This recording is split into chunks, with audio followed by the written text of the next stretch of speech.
प्रार्थना हृदय की गहराइयों से निकला एक ऐसा भाव है जो हमारे मन, विचारों व आत्मा में अद्भुत शक्ति, शांति व सुकून भर देता है।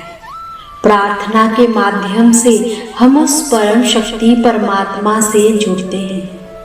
जैसे भोजन हमारे शरीर के लिए जरूरी है, ठीक उसी प्रकार प्रार्थना भी मानव जीवन के लिए अत्यंत महत्वपूर्ण है। राधा ने सब छोड़ा कृष्ण के लिए, लेकिन नाम पीछे ना जुड़ा, नाम आगे जुड़ गया।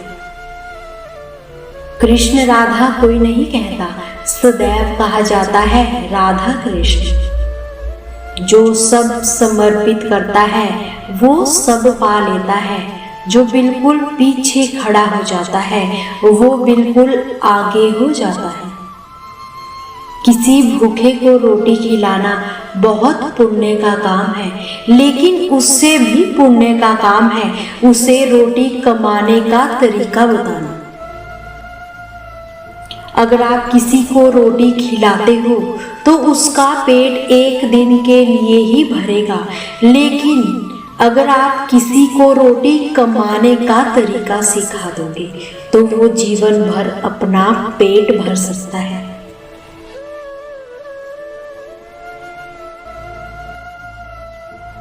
आपके मन में यदि किसी के प्रति नाराजगी है तो उसे क्षमा कर दीजिए, उसे हृदय से क्षमा कर दीजिए। क्षमा करने से हमारे दो चक्र पवित्र हो जाते हैं। एक तो आज्ञा चक्र खुलता है क्योंकि वो व्यक्ति आपके आज्ञा चक्र में बैठा होता है, और दूसरा क्षमा भावना से हृदय चक्र खुल जाता है। किसी दूसरे के बुरे व्यवहार में इतनी ताकत नहीं होनी चाहिए कि वो आपके मन की शांति को ही खत्म कर दे। आपके भीतर जो बैठा है उससे मूल्यवान कोई और हो ही नहीं सकता। आपके भीतर जो बैठा है उससे पूज्य और कोई भी नहीं हो सकता। आपके भीतर जो बैठा है उससे श्रेष्ठ और कोई नहीं हो सकता। राह में पड़े पत्थर से भी टकरा जाओ तो उससे क्षमा मांग लेना। पत्थर तो कुछ बोल नहीं पाएगा, लेकिन तुम इंसान हो इसका परिचय उसे जरूर दे जाना।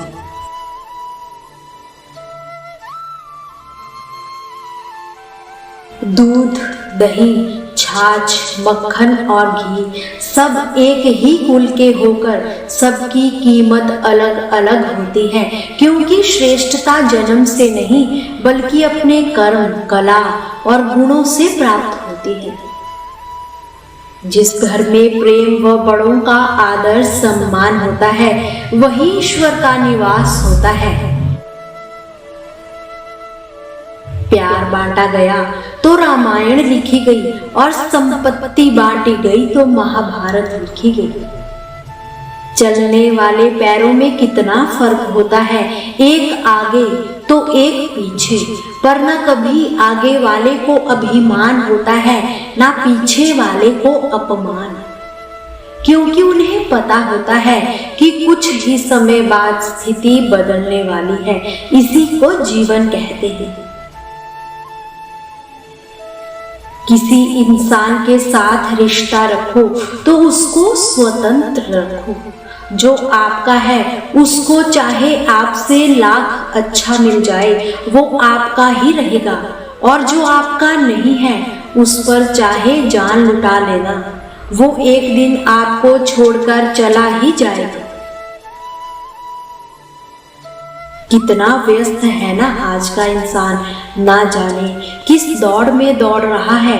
एक चूहा दौड़ में भाग रहा है जहां पर थकना मना है, रुकना मना है, हारना मना है। सब सुख सुविधाएं होते हुए भी पैसा पैसा किसके लिए, ना जाने किसके लिए। याद रखना, पैसा सिर्फ साध्य है, साधन नहीं। उम्र कोई भी हो, जिंदगी रोज कोई ना कोई सबक जरूर सिखाती है। काट कर गैरों की टांगे खुद लगा लेते हैं लोग, इस कदर भी अपना कद बढ़ा लेते हैं लोग। मंजिल तो मिलेगी ही बेशक भटक कर ही सही, गुमराह तो वो है जो घर से निकले ही नहीं।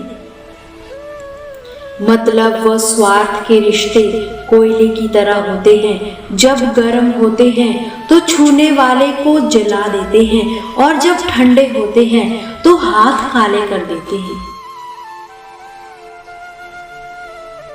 दो चीजों की गिनती करना छोड़ दो, खुद का दुख और दूसरों का सुख, जिंदगी आसान हो जाएगी। ढोंग की जिंदगी जीने से बेहतर है ढंग की जिंदगी जीना। जब किसी का गुण दिखाई दे तो मन को कैमरा बना लो, और जब किसी का अवगुण दिखाई दे तो मन को आईना बना लो। किसी के घर जाओ तो अपनी आंखों को इतना काबू में रखो कि उसके सत्कार के अलावा उसकी कमियां नजर ही ना आए, और जब किसी के घर से निकलो तो अपनी जुबान को इतना काबू में रखो कि उसके घर के इज्जत व राज दोनों सलामत रहे। दिलों में बुराइयां रखने से बेहतर है नाराजगी जाहिर करना। मैं सब जानता हूँ, इंसान की यही सोच उसे कुएं का मेंढक बना देती है। खुद का मान अगर चाहो तो औरों का भी मान रखो। कहने को अगर जीभ मिली है तो सुनने को कान भी रखो।